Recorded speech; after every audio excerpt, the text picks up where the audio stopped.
Perpetual warfare is not the only way that speculative fiction has of othering people and ensuring that we perpetuate the racist ideas that some people are just different. Let's talk about race and racism in speculative fiction on today's Project Shadow. Can you hear me? I have something to say.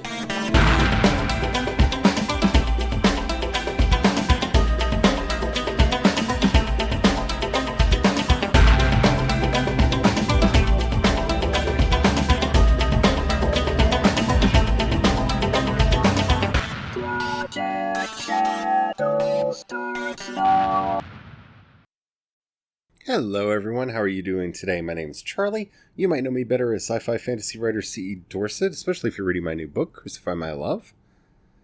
And today's going to be another one of those kind of heavy topics, but while I was recording yesterday's episode, I wanted to get into this, and I didn't, so I'm going to do it today. And there's nothing wrong with a queer white person talking about race, is there? Oh, this is going to be a minefield. I'm going to have to be careful. We have talked about it on the show before, so we'll see how we do this time. Before we get into it, if you haven't already, please take a moment to rate this podcast in whatever app you're listening to me on. It really does help out a lot. It tells the algorithm to share the podcast with more people. The more people that listen, the bigger the community. The bigger the community, the more likelihood there is that we will get to talk to each other. And that is, after all, why I do this podcast in the first place. So, yeah, Otherness. This has been a really big problem in sci-fi and fantasy since their inception. And some of it I think we can chalk up to the fact that understandings of race and ethnicity were very different in the past. And that's not really a way of apologizing for it as just explaining how it got in there. But the perpetuation of these ideas is extremely problematic and continues the concept of otherness. That there are some people that are just other than us. They're just different, and we will never, ever be able to coexist. So there are a lot of places that we could start, and I think probably the easiest way to see this is with the orcs, the Uruk-hai, the ogres, the trolls, and what have you in Lord of the Rings, because they are all irredeemably evil.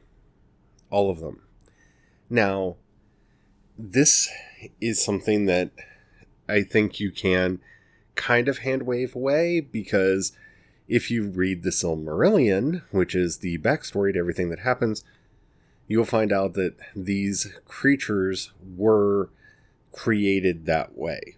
They were twisted and warped by Morgoth, the first Dark Lord, to work as his minions and his lieutenants and his hand in the world. So there is, it's not that they are always evil, it's that they don't have a choice. You could see it as one of the sad conditions of the world, in which you would kind of hope that one of the Valar would have intervened and saved some of them, or in the following stories, intervened to save some of them.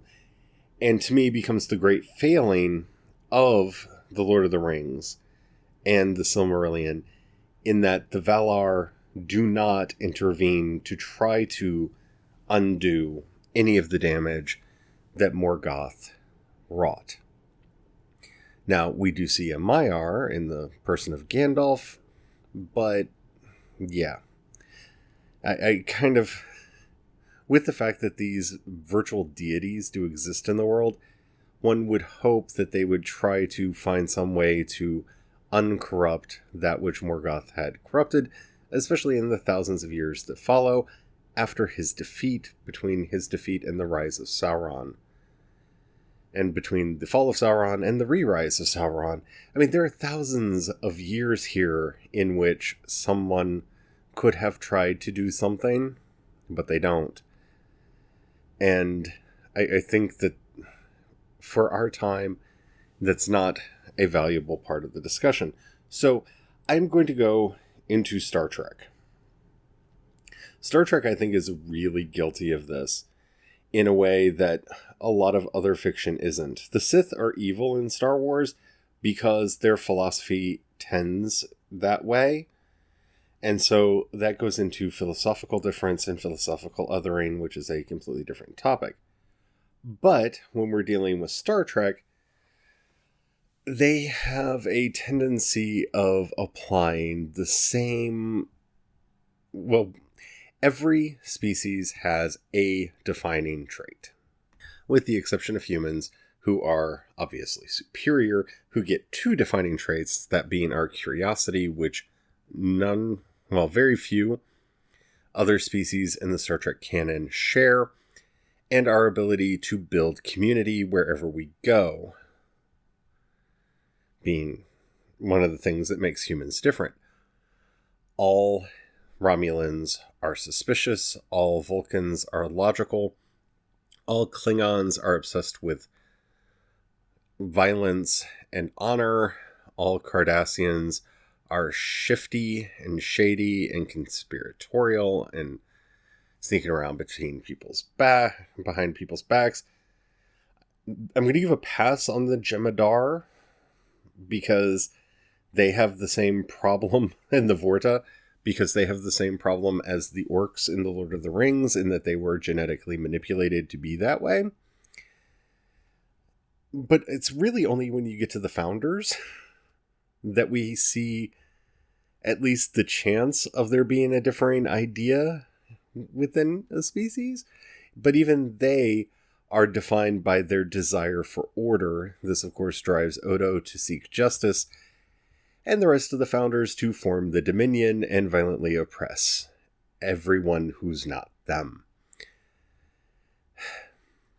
Now, this, I don't believe, is a product of overt racism on the part of the creators of these shows. And I could go on into other shows that are not Star Trek. I just think it's very easy to see in Star Trek. It's shorthand. It's very easy. It makes everything easy. If all dwarves are greedy, and all elves are high-minded and philosophical and good, then all you have to do is say somebody's an elf and you're able to bring all that baggage with you. Say somebody's a dwarf and you bring all that with you. It is a shorthand that becomes extremely problematic because it says that all people are like this.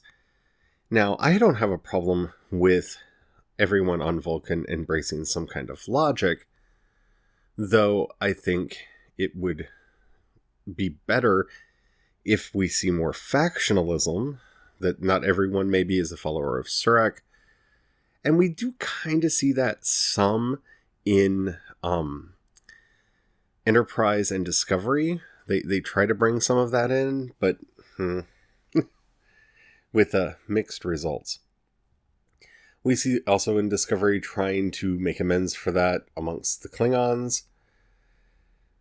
Again, I think with mixed results, mainly because those are just not good episodes, because they brought up the whole eugenics war, and that's a thing in and of itself. But it's laziness more than maliciousness that causes every species to have a singular defining trait. And we see this throughout a lot of science fiction and fantasy, in that all aliens are a monolithic species. All fantasy races tend to be a monolithic species, in that they all share similar ideas about what makes them tick. It's easy. I can't say that enough, because I do think too many people try to ascribe maliciousness to this phenomenon in speculative fiction. There are a lot of things when you're doing world building that you have to explain to a reader or a viewer, And being able to give the shorthand of they're a Klingon. Oh, okay, so I expect them to have a warrior ethos and ... because Klingon. We see this very, very clearly in Game of Thrones, where all Northerners are one way, all people from the Reach are another way, all Lannisters are another way, all Dothraki, all Valyrians, all people from Volantis are this way, ... We see that a lot. Again, it's shorthand, it's laziness. And yes, it's easier to excuse in something like Game of Thrones or Song of Ice and Fire, because we are dealing much more with cultures there, as opposed to specific racial groups. They are all human and kind of portrayed that way. But it still poses a problem. Yes, it would be very hard for somebody amongst the Dothraki not to be all about the rapey and the pillagey and the violence. But there has to be somebody out there. And maybe we just don't meet them in the story. But the idea that there would be someone out there that is different should be an accessible thing in the world.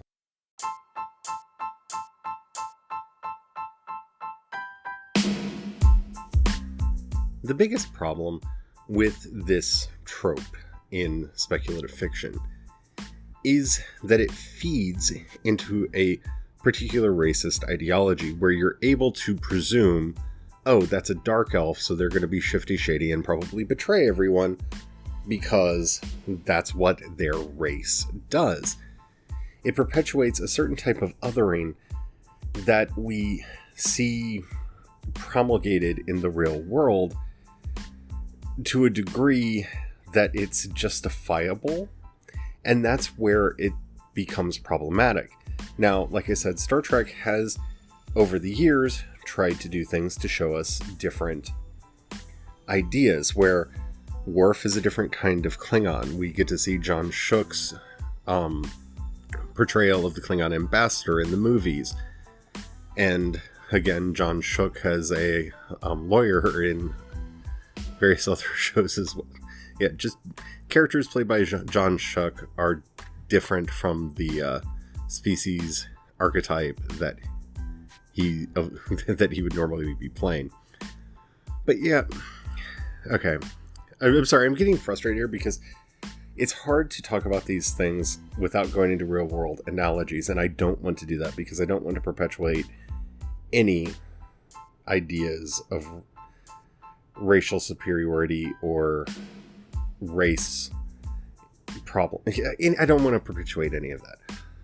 And that's where we need to be very careful in building our worlds, in building our science fiction, and how we as fans interact with it. Now, we see Star Wars going through a lot of effort to try to show that not everybody in the Empire is evil, and that's a good thing, because there would be people that are a part of the Empire just because they're part of the Empire, and it's the government in power, and not everybody's going to rise up to fight against the government. That's just not realistic.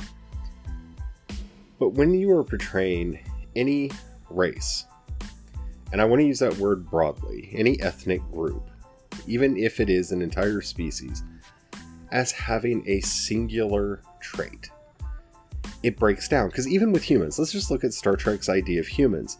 Humans have two defining traits in that they are innately curious and they bring community. I know a lot of humans that do not have any curiosity whatsoever. They're just not curious about the world.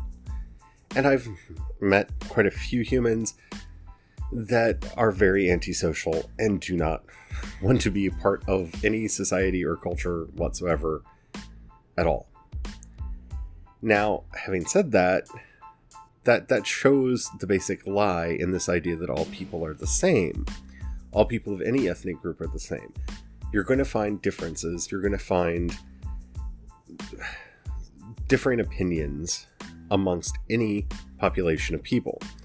If you put two people together, you will get three versions of the same story. That's just the way it works. it's hard to find agreement once you start building bigger and bigger and bigger groups.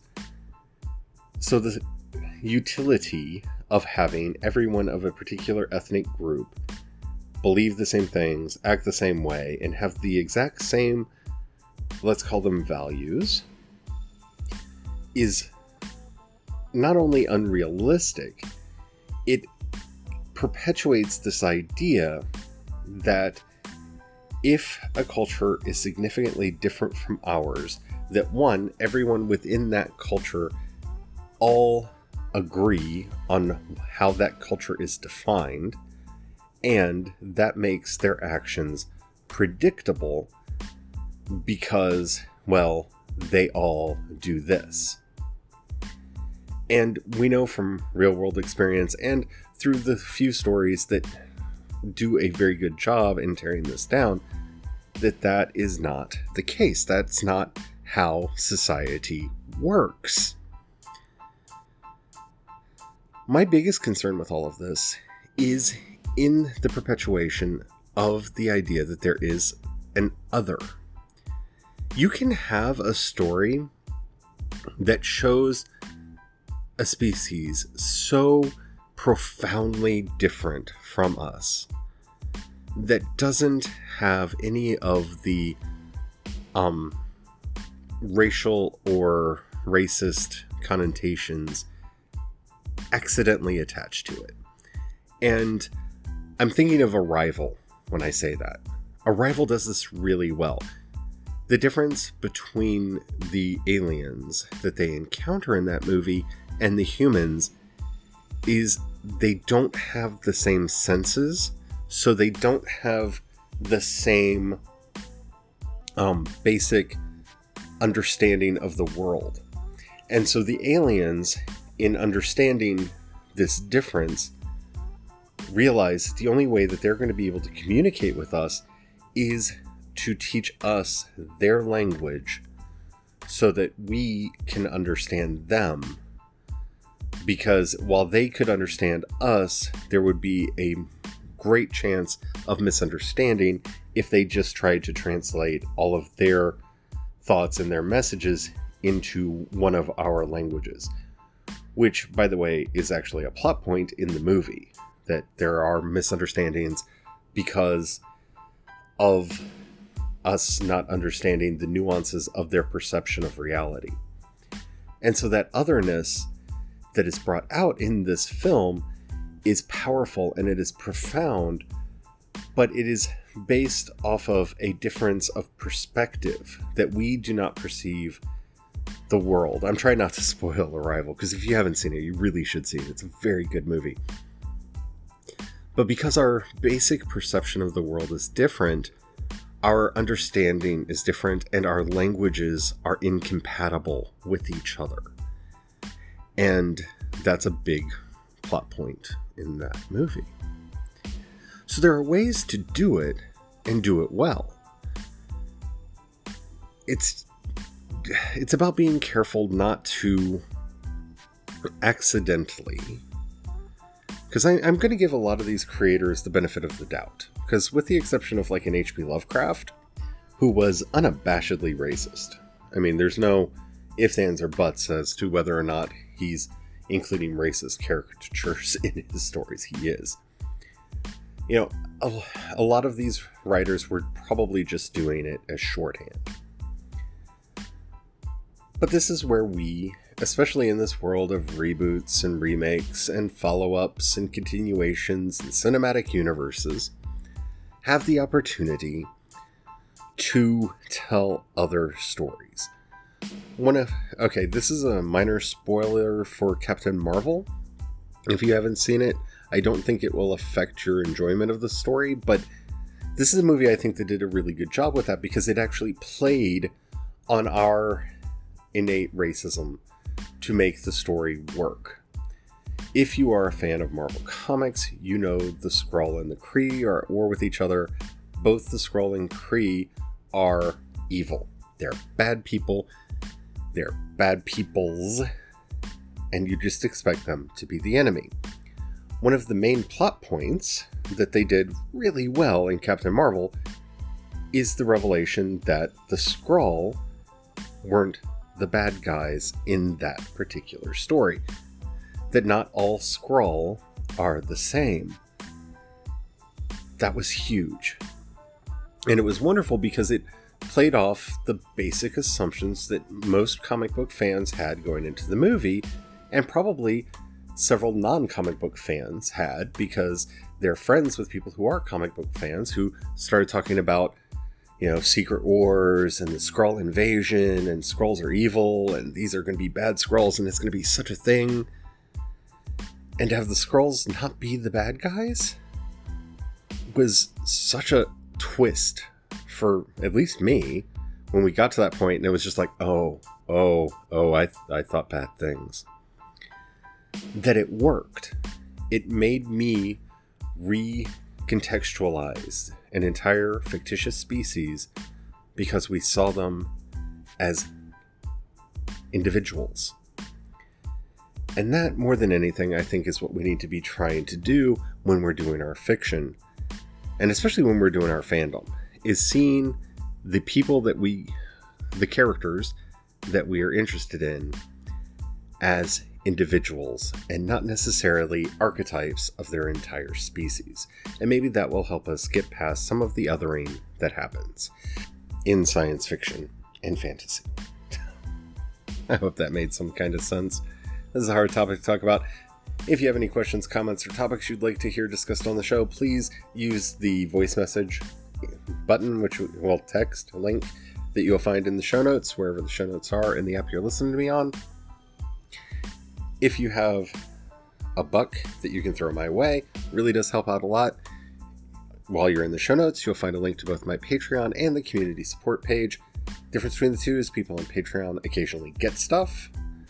So if you want stuff, join the project over there.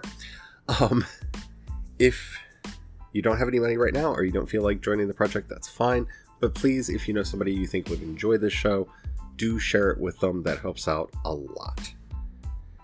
If you have any other things that you want to get in touch with me on, I'm CE Dorset on both Twitter and Instagram. You can find links to everything that I do over at projectshadow.com. So until next time, don't forget, have the fun. Bye.